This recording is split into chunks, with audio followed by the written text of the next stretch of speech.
નમસ્કાર મિત્રો, સ્વાગત છે તમારું ગુજરાતી તાજા સમાચારમાં। આજના તાજા અને મહત્વના સમાચારમાં આગળ વધતા પહેલા જો તમે અમારી ચેનલમાં નવા હોય તો વિડીયોને લાઇક અને ચેનલને સબસ્ક્રાઇબ કરો। ભારતીય જનતા પાર્ટી આગામી લોકસભા ચૂંટણી માટે સૌથી વધુ બેઠકો ધરાવતા રાજ્ય ઉત્તર પ્રદેશ માટે તેનો ચૂંટણી પ્રચાર શરૂ કરવા જઈ રહી છે અને તેની શરૂઆત 30 માર્ચે થશે, જ્યારે વડાપ્રધાન નરેન્દ્ર મોદી અહીં એક મોટી રેલી કરશે।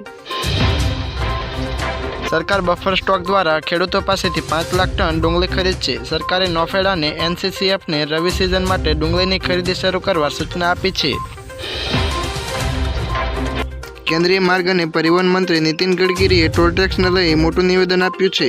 તેમણે કહ્યું કે વડાપ્રધાન નરેન્દ્ર મોદીના નેતૃત્વમાં એનડીએ સરકાર ટોલ નાબૂદ કરવા જઈ રહી છે। બુધવારે મહારાષ્ટ્રના નાગપુરમાં તેમણે કહ્યું, અમે ટોલ નાબૂદ કરવા જઈ રહ્યા છીએ। હવે આ કામ સેટેલાઇટના આધારે કરવામાં આવશે। અમે સેટેલાઇટ આધારિત ટોલ કલેક્શન સિસ્ટમ દ્વારા આ કરીશું। પૈસા તમારા ખાતામાંથી સીધા જ કપાઈ જશે અને વ્યક્તિ જેટલા કિલોમીટર મુસાફરી કરશે તેના આધારે ચાર્જ વસૂલવામાં આવશે।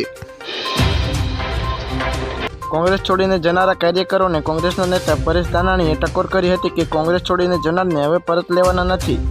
અમરેલીમાં કાર્યકરોને સભા દરમિયાન બોલ્યા કે અમરેલીએ જ્યારે કરવત બદલી ત્યારે ગુજરાતને સમર્થન આપ્યું છે। 2004ની ચૂંટણીનું પુનરાવર્તન થવાનું છે। આ ચૂંટણી ઉમેદવાર નહીં, કાર્યકર લડી રહ્યો છે। અરવલ્લી, બનાસકાંઠામાં ભાજપના કાર્યકરોએ રાજીનામા આપ્યા હતા। ગુજરાત લોકસભાની વિવિધ બેઠકો પૈકી ઉમેદવારની પસંદગીમાં ભાજપ વડોદરા અને સાબરકાંઠામાં થાપ ખાઈ ગઈ હોય તેવી અનુભૂતિ કાર્યકર્તાઓ કરી રહ્યા છે। ત્યારે હવે ડેમેજ કંટ્રોલ કરવા માટે પાર્ટીના પ્રદેશ અધ્યક્ષ સી.આર. પાટીલ આગામી દિવસોથી તમામ લોકસભા બેઠક વિસ્તારમાં ઉમેદવારોને લઈને ફરશે, જેમાં ખાસ કરીને વડોદરા અને સાબરકાંઠામાં ઉમેદવારોનો યોગ્ય પ્રચાર થાય તે માટેનું ધ્યાન અત્યારથી કેન્દ્રિત કરી દેવામાં આવ્યું હોય તેવું જાણવા મળી રહ્યું છે।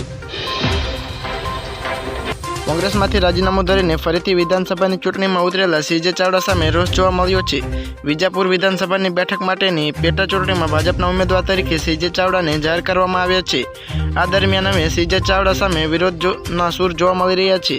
સીજે ચાવડાને ટિકિટ આપવાને લઈ કુકરવાડાના પૂર્વ તાલુકા પંચાયત પ્રમુખ ગોવિંદ પટેલે રાજીનામું ધર્યું છે। ગરમી શરૂ થતાં લોકો સાથે પ્રાણીઓની હાલત પણ કફોડી થઈ રહી છે। લોકો તો ગરમીથી બચવા માટે વિવિધ પ્રયોગો કરે છે। તેની સાથે સુરતે નેચર પાર્કના પ્રાણીઓ અને પક્ષીઓ માટે ગરમીથી રક્ષણ આપવા ખાસ વ્યવસ્થા કરી છે। નેચર પાર્કમાં માંસાહારી પશુઓ સાથે પક્ષીઓના પિંજરામાં પણ ફુવારા મૂકવામાં આવ્યા છે। દિવસ દરમિયાન ચાલતા આ ફુવારાના કારણે ઠંડક રહેતા પ્રાણીઓ એક્ટિવ થઈ બહાર આવે છે। તેનાથી મુલાકાતીઓને પ્રાણીઓ જોવા મળે છે। ગુજરાતમાં આવકવેરા વિભાગ દ્વારા મોટી કાર્યવાહી કરવામાં આવી છે। શહેરના હોટલ અને ડેરીના વ્યવસાય સાથે સંકળાયેલા ગ્રુપ પર આવકવેરા વિભાગે દરોડા પાડ્યા છે। દિલ્હીના મુખ્યમંત્રી અરવિંદ કેજરીવાલની તબિયત લથડી ગઈ છે। સૂત્રો દ્વારા મળેલી માહિતી પ્રમાણે ઈડીની કસ્ટડીમાં સીએમ અરવિંદ કેજરીવાલની તબિયત લથડી ગઈ છે। તેમનું સુગર લેવલ સતત ઉપર નીચે થતું રહે છે। સીએમ કેજરીવાલનું સુગર લેવલ 46 સુધી ઘટી ગયું છે। ડોક્ટર્સનું કહેવું છે કે સુગર લેવલનું આટલું નીચે આવી જવું ખૂબ જ ખતરનાક છે।